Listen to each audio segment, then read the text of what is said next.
Some religions say we have an angel and a demon with us once we are born. They guide and misguide by whispering in our own voices what we are told. It was a good explanation thousands and thousands of years ago for the understanding to notice your own thoughts. So you could have thoughts which have a positive polarity and thoughts which have a negative polarity. And then you have to differentiate between them both before you choose what you do. This angel and demon is an allegory to the two polarities of the ego, while you are only the perceiver, the knower, the one which is aware of both polarities. It is such a major hint to realize that you, the real self, is not the one with hates and loves in this world, not the one who desires, not the one with this body, in fact. You are on a journey. You only perceive what you give power to. Your thoughts are not you, but you think you are your thoughts.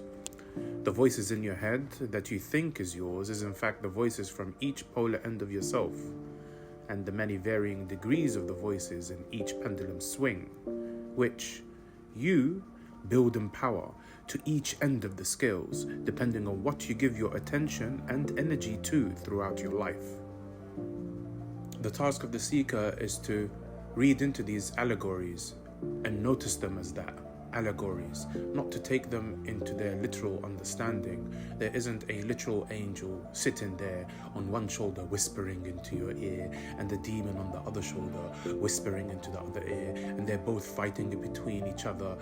It's got nothing to do with that. It's simply the fact that you sit in the middle, and the one that sits in the middle is the one who perceives, knows these two polar voices, one saying good, one saying bad, one is positive, one is negative, one pushing to contemplate, one pushing to react, one pushing to accept, one pushing to negate. Notice what you are in between the two. You've been told that you sit in between these two. So if a person simply just ponders upon this, then they will start to realize that they are simply just that one and not those voices. So the voice in my head that says, I don't like what this person said, I don't want to go out today because I'm not in the mood to see those guys or that person, etc. That's just the voice that appears in the mind. And you are not the voice that appears in the mind. You're the one who perceives it. You're the one who knows it. Sit and ponder on this. By ponder, we don't mean think about it. By ponder, we mean just look at it, observe it, know it. If you sit and just do that, observe the self, it will unravel itself completely. And in that unraveling, you start to become closer to Allah. You start to come closer to yourself.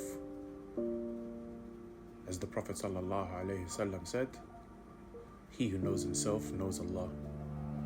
So know yourself, and that will open the door to knowing Allah.